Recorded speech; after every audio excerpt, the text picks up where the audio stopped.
শ্রীমদ্ভাগবত মহাপুরাণ পঞ্চম স্কন্ধ ষষ্ঠ অধ্যায়। রাজা পরীক্ষিত শ্রী সুখদেবজিকে জিজ্ঞাসা করলেন যে অনিমাদি বিভিন্ন সিদ্ধিগুলি যখন নিজে থেকেই ভগবান ঋষভদেবের সেবার জন্য উপস্থিত হলো, তখন ভগবান ঋষভদেব সেগুলিকে অস্বীকার করলেন কেন?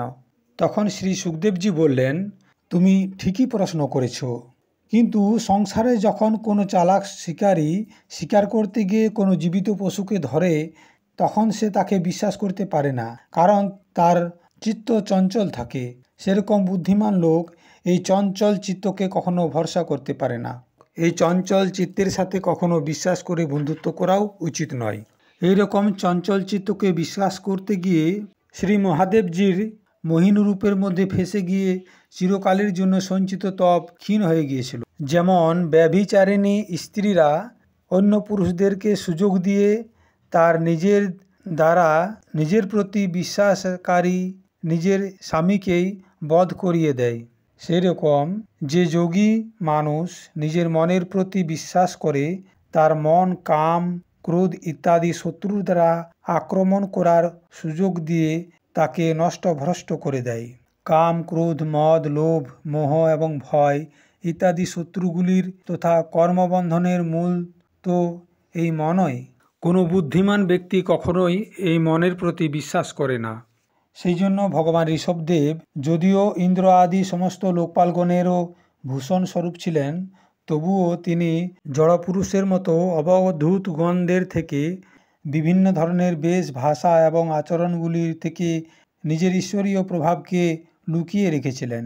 শেষে তিনি যোগীগণদেরকে দেহত্যাগের বিধি শেখানোর জন্য নিজের শরীর ছাড়তে চাইলেন। তিনি নিজের অন্তঃকরণের মধ্যে অভেদ রূপের দ্বারা স্থিত পরমাত্মাকে অভিন্ন রূপের দ্বারা দেখতে দেখতে বাসনাগুলির অনুবৃত্তি থেকে আলাদা হয়ে লিঙ্গদেহের অভিমান থেকে মুক্ত হয়ে উপরাম হয়ে গেলেন। এইভাবে লিঙ্গদেহের অভিমান থেকে মুক্ত ভগবান ঋষভদেবজির শরীর যোগমায়ার বাসনাতেই কেবল অভিমানাভাসের আশ্রয়েই এই পৃথিবী তলে বিচরণ করতে থাকল। তিনি দৈববশত কঙ্ক ব্যাঙ্ক আদি হয়ে কর্ণাটকে গিয়ে পৌঁছলেন। সেখানে তিনি মুখের মধ্যে পাথরের টুকরা ভরে আর চুলগুলি এলোমেলো করে পাগলের মতো দিগম্বর রূপে কুটকাচল বনে ঘুরে বেড়াতে লাগলেন। সেই সময়টা ছিল অত্যন্ত গরমের সময়। তখন সেই সময় ওই বনের মধ্যে বাঁশ গাছে গাছে ঘর্ষণের ফলে দাবাগ্নি উৎপন্ন হয়, আর সেই আগুনের মধ্যে বনের গাছপালা সহিত ভগবান শ্রী ঋষভদেবজিও ভস্ম হয়ে গেলেন।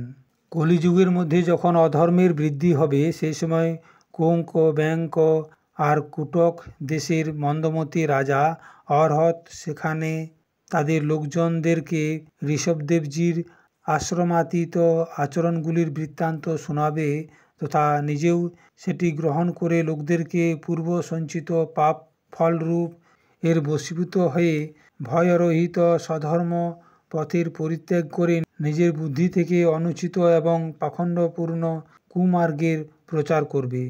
এর ফলে কলিযুগের মধ্যে দেবমায়ার দ্বারা মোহিত অনেক অধম পুরুষ নিজের শাস্ত্রবিহিত শৌচ এবং আচারগুলিকে ছেড়ে দেবে। অধর্মবহুল কলিযুগের প্রভাবের দ্বারা বুদ্ধিহীন হয়ে যাওয়ার কারণে তারা স্নান করবে না, আচমন করবে না, অশুদ্ধভাবে থাকবে, মাথা চুড়বে না, ঈশ্বরের তিরস্কার করবে, আর সেই পাখণ্ডদের ধর্মগুলিকে ইচ্ছামতো গ্রহণ করবে, আর বেদ ব্রাহ্মণ এবং ভগবান যজ্ঞপুরুষের নিন্দা করতে থাকবে। তারা নিজের এই নবীন অবৈদিক স্বেচ্ছাকৃত প্রবৃত্তির মধ্যে অন্ধ পরম্পরাতে বিশ্বাস করে নিজেরাই নিজে ঘোর নরকের মধ্যে পড়ে যাবে। ভগবানের এই অবতার রজগুণের দ্বারা পূর্ণ লোকেদেরকে মোক্ষ প্রাপ্তির শিক্ষা দেওয়ার জন্যই হয়েছিল। ইয়ার গুণগুলির বর্ণনা করতে করতে লোক এই কথাগুলি বলে যে 7 সমুদ্রযুক্ত পৃথিবীর সমস্ত দ্বীপ আর অনেক দিন ধরে এই ভারতবর্ষ বড়ই পুণ্যভূমি হয়েছে, কেননা এখানে লোক ভগবান শ্রীহরির মঙ্গলময় অবতার চরিত্রগুলির গান করতে থাকে।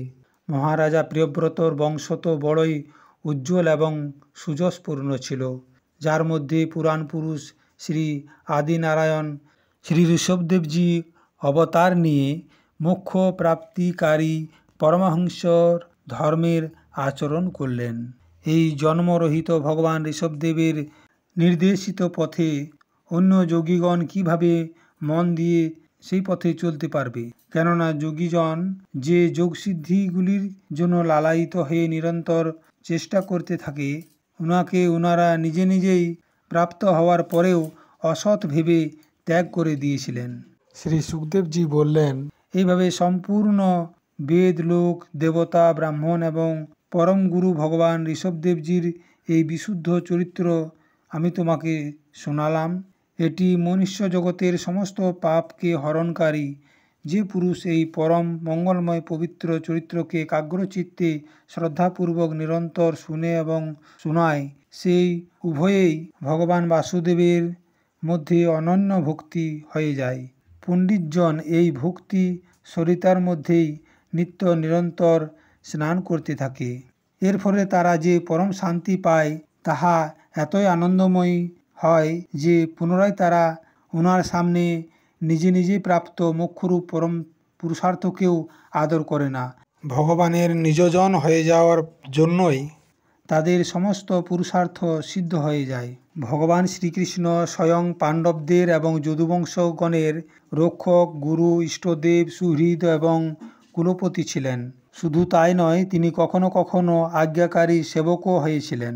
এইভাবে ভগবান অন্য ভক্তদেরও অনেক কার্য করেন এবং তাদের মুক্তিও দেন। কিন্তু মুক্তির চেয়েও যে বড় ভক্তিযোগ রয়েছে সেটি তিনি সহজেই দেন না।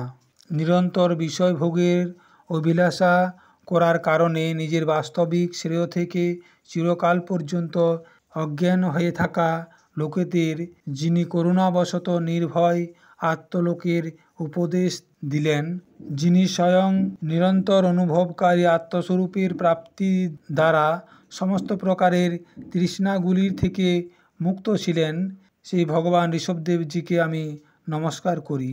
প্রিয় দর্শক, এই ভিডিওর থেকে যদি আপনি কোনো প্রকারের উপকারিত হয়ে থাকেন তাহলে দয়া করে আপনি ভিডিওটি লাইক করবেন এবং কমেন্ট বক্সে লিখবেন হরে কৃষ্ণ। আর আপনি যদি আমার চ্যানেলে নতুন হয়ে থাকেন তবে অবশ্যই চ্যানেলটি সাবস্ক্রাইব করে সঙ্গে থাকবেন আরও এরকম ভিডিও পাওয়ার জন্য। ধন্যবাদ।